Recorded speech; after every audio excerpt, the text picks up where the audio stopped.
as good as these binoculars are, I'm still not seeing a thing. It's been extremely quiet where I am in the rut of 22. Yet to see a fallow buck or hear one. So it's a great opportunity to talk about these binoculars I've got in my hand. What are they? Maven B1.2 10x42.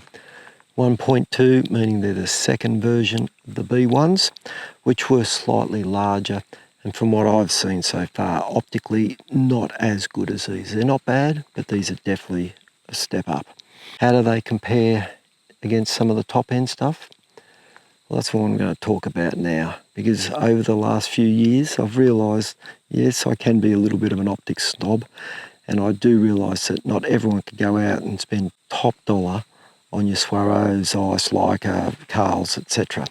So I've set myself a bit of a task over the last year or so to find a mid-range binocular, something around $1,000 to $2,000 Australian, that sort of gives those top-end binos a bit of a nudge.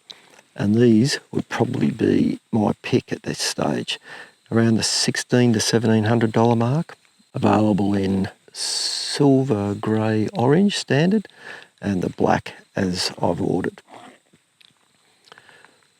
How do they stack up? SLC 10x42s were a great comparison. Fantastic bino. Optically, every bit as good. Every bit as good. I could hardly pick any difference. The biggest difference was probably more in the operation of the binoculars. Let's just say I've had a bit of a love-hate relationship with this focus dial. It's extremely accurate. It's so well made. It's like an alloy knurled, got a slow radius to it. There is not an ounce of backlash in it. It is buttery smooth. But what I have noticed, it's taken me a little while to get used to, is they have a very shallow depth of field of focus. And it's so precise that you find that you're going backward and forward probably a little bit more than you would with the same binoculars in the Swarovskis. Is it a deal breaker? Definitely not. When you nail the focus on these, they are crystal sharp. Yeah, so that's probably one point that I'd just like to mention. Otherwise, the eye cups, pretty standard, 3 steps, second and third out, usually perfect for myself.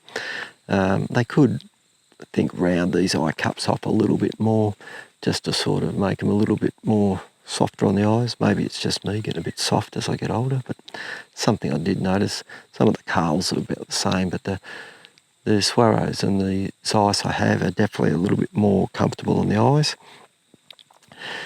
Other than that, the feel of them is just, they're really well balanced. I'll give them that. Strap's a pretty simple setup, but what it does do, where that strap does, it's sort of just a good locating point for your hand. You don't feel like you're moving your hand around much. You just tend to grab them, lock it in, and you're good to go. One thing I did notice, not that it's going to be something you would use or would come into play in a hunting scenario, but if you're a bird watcher or someone that likes to look at things extremely close, the close focus distance on these, look, put it this way, I can focus on my foot from here, no problem at all. You couldn't do that with the Swaros. Those SLCs would be probably 2.5, 3 metres. Again, I'm not going to go into the specs. This is just the first impressions. Basically to give you an idea how they stack up against some of the top end. The cap will pop off if you want to put a stud on for sort of a tripod mount. Look, definitely worth a look. If you're in Australia, you want to have a look, get on to Josh at the Modern Hunter Australia. I'll put a link in the description. Certainly impressed me. Top end Maven product, made in Japan.